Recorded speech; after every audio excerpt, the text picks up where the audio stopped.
I've covered a lot of games on the channel, but there's one game I've never actually explored, and that is Mordheim. Created in 1999, Mordheim still has a presence to this day. It's a massive fan favorite with like an indie group of people that I'm not part of, but I kind of want to be. Games Workshop has a massive legacy of specialist games, from Epic, which is no longer supported, to Necromunda, which you can still get, but I can't get anything Mordheim. It's been out of production since 2004. So in today's video, I'm going to go through the journey of learning Mordheim and building my very first custom warband, and it's all happening because Trent from Miscast has called me out and challenged me to a game at PAX, which is in 6 weeks. So we better start this journey. Trent's on a call waiting for me. It's time to learn Mordheim together.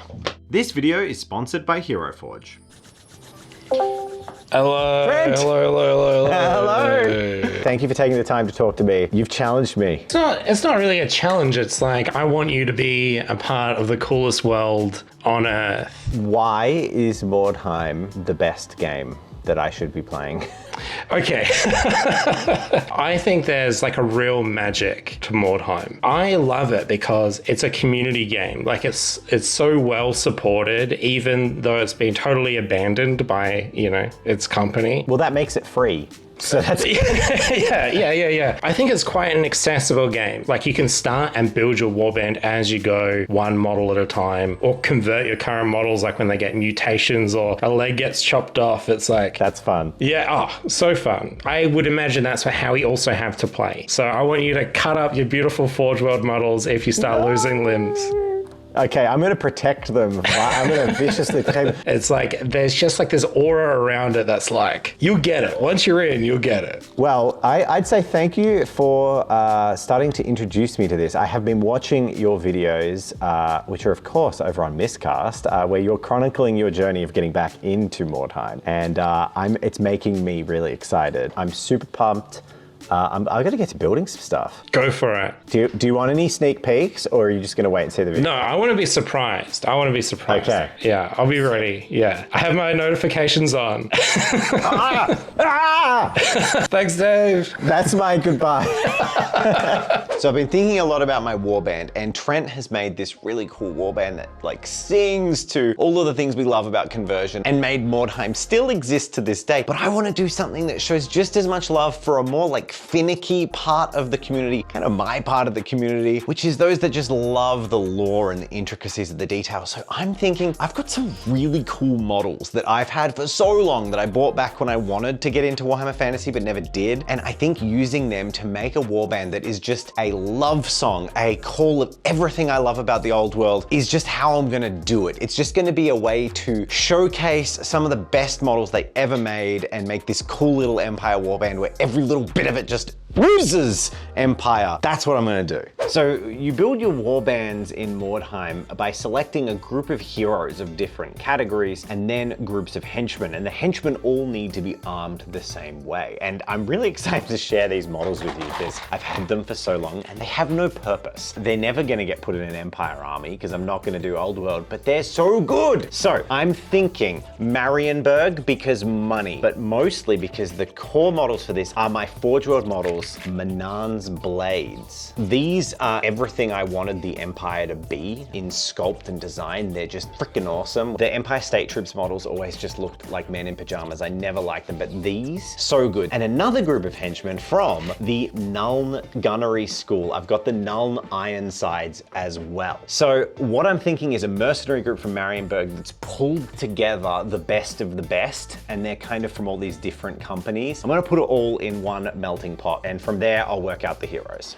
So as you've seen, I'm starting with my Nuln Gunnery School henchmen. These were some fantastic models released by Forge World. They've got their little tidies on, but I do like their armor and the breastplates. Now with henchmen in Mordheim, you need to equip them all with the same equipment. So that means this little group of gunners is gonna be really expensive. I'm doing this as like a love letter to old Warhammer, which means everything is gonna be 100% WYSIWYG. That means every piece of equipment on the model, I have to pay the points for. So with handguns and and breastplates, which I'm going to call light armor in Mordheim. Every single one of these marksmen is going to be 80 points. Now, in a campaign, you only start with 500 points. I got to factor in heroes. So I'm just going to make, I think, 3. I may not even be able to use all 3, but I think that should cover my bases. And because I'm starting with a henchman, who knows how expensive my heroes are going to wind up. So let's pick the best of the crop and make some gunners.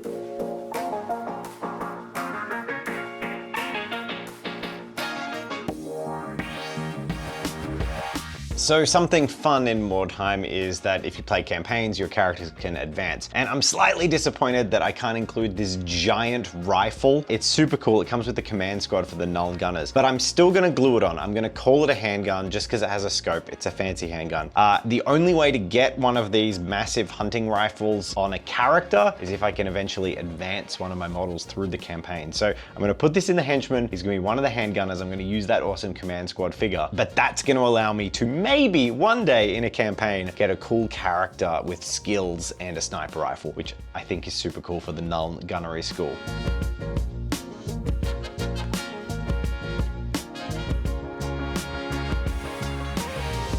Okay, so I have a question. I've seen your warband. I know you're making Cult of the Possessed. Are we making a warband for a one-off game or like a campaign? Well, it depends on how committed you are, because just treat it like you'll be playing in a campaign, and then I'm optimistic that we can do this for a long time. All right, so the gunners are done, and it's time to move on to Manan's blades. So I'm gonna basically do the exact same thing I did with the gunners here. I'll be making 3 swordsmen. I think that will be enough, and I'm just gonna give them their little shield and a little sword. It's what they come with. It looks pretty good. These ones will be pretty straightforward, and once they're done, I can then move on to some of the more fun models that will require a little bit of customization. And that's, I guess, where the spirit of Mordheim really comes into play.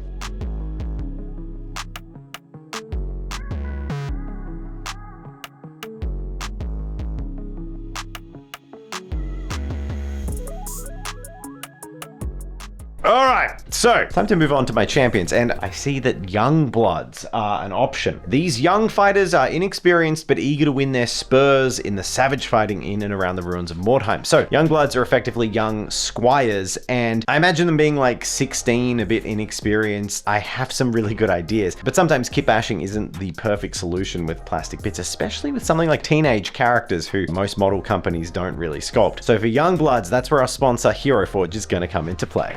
So for times like these, we use Hero Forge. Hero Forge is an amazing online character builder where you can create characters with thousands of parts with their extensive libraries, pose them however you want, and dress them up. This is absolutely perfect for creating bespoke models for your D&D campaigns, wargaming, or for anything else like I am today. I'm making these 2 awesome young bloods. I've got complete freedom to just make whatever fits my warband. Hero Forge lets me do that. Hero Forge offers amazing value with their subscriptions, allowing you to become a pro subscriber and access beta features, and also their brand new kit bashing feature, which I am using today. Kit bashing allows you to add up to 20 items onto each model and pose them in an infinite number of ways, which was ideal for creating young bloods. It allowed me to rescale elements such as their feet and hands to make the models look a little bit more youthful. It also allowed me to clutter up this squire with so much baggage that it looks really silly, and I absolutely love it. And you could only do that thanks to kit bashing. Pro Plus subscribers also get digital credits, which I'm using today to download my minis and print as STLs. But if you want physical models, you can of course get them all from Hero Forge. From plastic models to acrylic standees, there has never been a better time to get on board with Hero Forge. We absolutely love their stuff and use it all the time. Check out the links in our description and use the code TABLETOPTIME for 10% off your digital downloads for your mini. So if you want an STL, 10% off, links are in the description. And now I'm gonna talk to you a little bit about the 2 models I made with Hero Forge.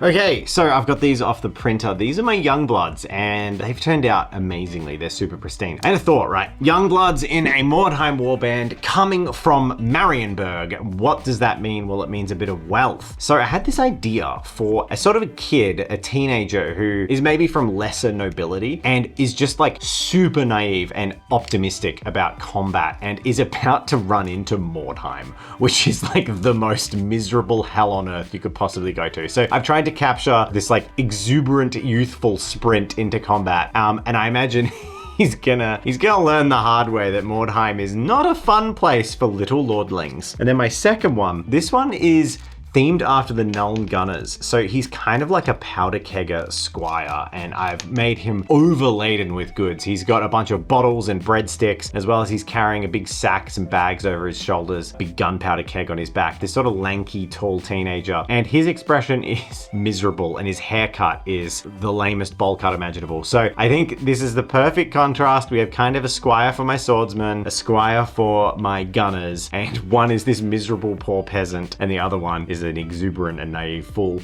So inevitably, this powder kegger, I have high hopes. He's going to become like the champion of Mordheim. We'll see. So I've slept on it, and I've got to make my unit champions, and I've realized I'm making a warband that's super good for the Empire, but there's more men in Warhammer Fantasy Battles. We have Bretonnian Knights on Foot, a new kit from the old world, and I want to make one of my champions out of one of these. I'm thinking a disgraced knight who sells his services in Marienburg. Should work well. The axe. Yes, I've chosen the axe. I really want to have a giant axe just because they look cool. So my Bretonnian knight, my marauding knight, no longer uses his shield, and I'm thinking that's because, like, as a disgraced knight, the heraldry on there is no longer relevant to something he can serve. So he's thrown away his shield, and in his fury, he wields this massive two-handed weapon. I don't know if that's any good in Mordheim. I don't really care. It's just a cool point of difference where I'm gonna have this big champion in heavy armor with a massive axe, and I think that's fun.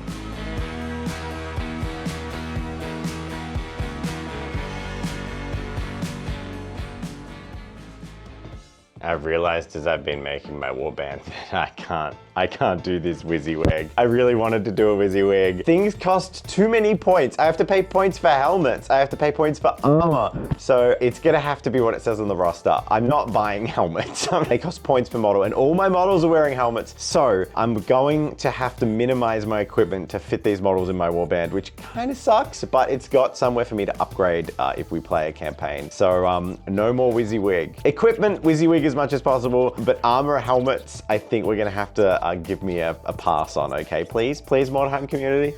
Yeah.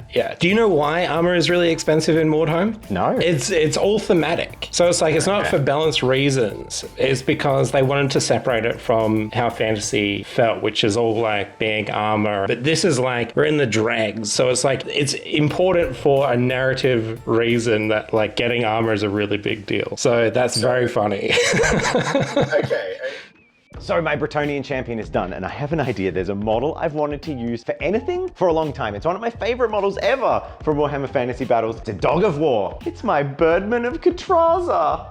There's no way to use wings or flying suits or anything like that in Mordheim. So to use this, what I'm thinking is this is going to be one of my champions, and I'm going to be fingers crossed that over the course of the campaign, I can earn some experience, because in Mordheim, characters level up. It's a bit like Necromunda. Over the course of a campaign, you can learn new skills. There's speed skills, and some of those speed skills help a character jump over long distances or fall without taking damage. And I think that would be a really good way to represent these wings. So I don't care if it's like good or not. I'm going to be speccing this champion straight into those speed skills if he survives, and then I can have my little Birdman of Katraza at the center of my warband. This really is such a cool collection of old Warhammer Fantasy minis. It's going to be so fun to just mash them into one warband and play some games. So the final question is, who's going to be leading my warband? My mercenary captain, the leader from Marienburg who has assembled this group of mercenaries. Well, the answer to that is this guy. This little fella is the Manan's Blade captain from the Manan's Blade command kit from Forge World. And this is a very old, discontinued set. It was released at the same time as the Manan's Blades, and this model is the captain, and I love him. I don't want to change it. He oozes Empire goodness. He's got this beautiful cloak on the back. He's got a peg leg because he's from Marienburg, so of course there's nautical elements. I'm using this model straight out of the box, straight as it came, because honestly,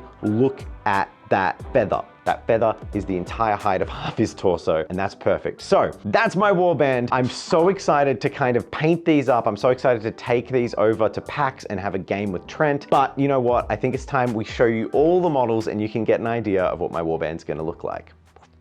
Yeah, I mean, like, the reality of Mordheim is the game isn't like the best game. Like, it's dated for sure, but it's like the spirit of the game carries the game.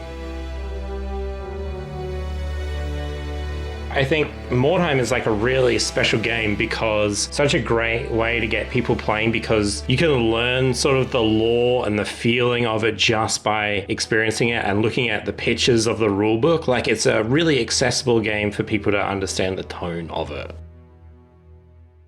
We're so incredibly thankful to all of our amazing patrons. You might have noticed we're still making videos. Well, right now that's because of you all. So we really do appreciate it. There's loads of goodies going up on that Patreon. We have the extended Nerdforge video, but we're also putting out an extended cut of this video, which has a lot more of the phone call between Trent and I and some other little bits. It really does make a difference and lets us keep making the content we're making. So thank you to Aaliyah206, Calv, Daniel Conway, Matt Affinet, Emily Alice, iPoke, Electro Blue 02, Just Bake Cause, Maya, Sigma, Jonathan Myers, Jeff, John, Random Minis, May Flowers, Javier Lopez, Managarmer, Imperatus, Warbird, Stefan Quintarelli, Tabby, Gonna Getcha 76, Bloody Harlequin, Frank Gillum, Matthias Schroer, K2K, Justin, Garrett Hildreth, Nathan Belmonth, Lucas, Bees with 3 E's, Hellfreeze, Saints Sinner, Tio Seki, Discourse Miniatures, thanks Discourse, Jimmy, Raymond Slover, Everett Blakely, Pharaoh Wolf Games, Cut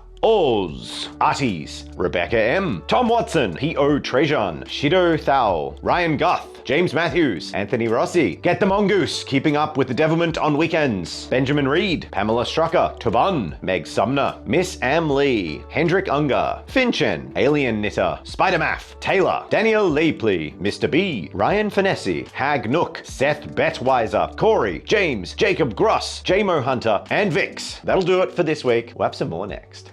That's it. Thank you for watching. If this video does well and you want to see more Mordheim or how this progresses, I would love to do a video painting these up, coming up with names and diving a little bit deeper, but that all depends on how this video does. If not, I'm going to do it in my own time and play Trent, and it's going to be fun anyway. Go check out Trent's videos on Miscast and see how he's building his warband. And of course, thank you to HeroForge for sponsoring the video. See you all next week, everyone.